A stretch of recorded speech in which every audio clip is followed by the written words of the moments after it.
ก่อน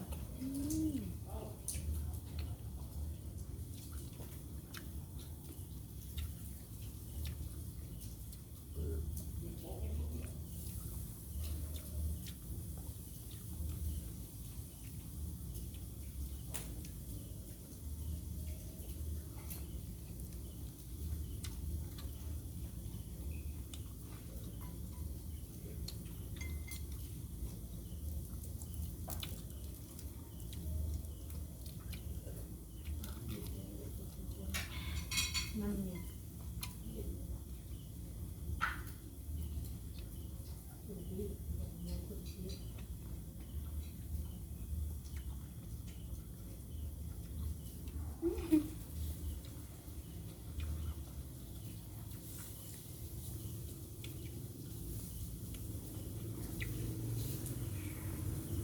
คำเดียว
ก็จึงตัดดีจัง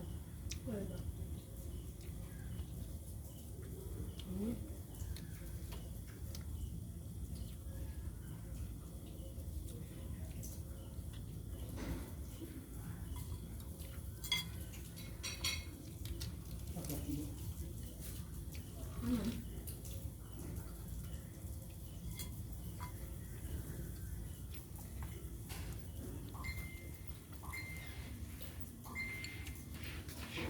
สวัสดี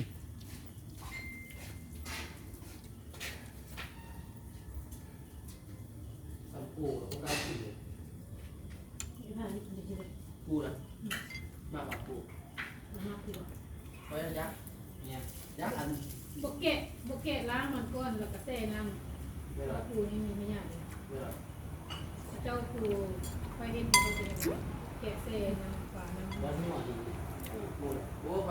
เตะพวกคุณของไล่ แกะก้อน เตะไม่เหมือนมันตายนะ เกี่ยวขึ้นแล้ว เขาต้องปรับเดี๋ยวต้องปรับจ่อย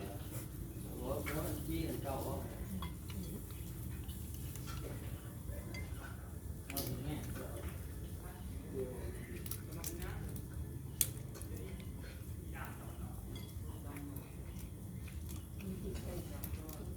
เอาแล้วก็เริ่มกินตัวนึงตัวนึงพากินเลย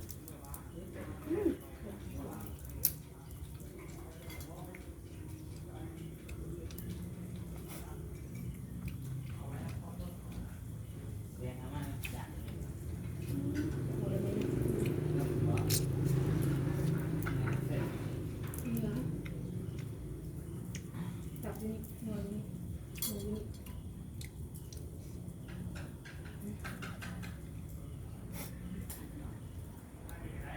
เอาไปแล้วตอนนี้บัว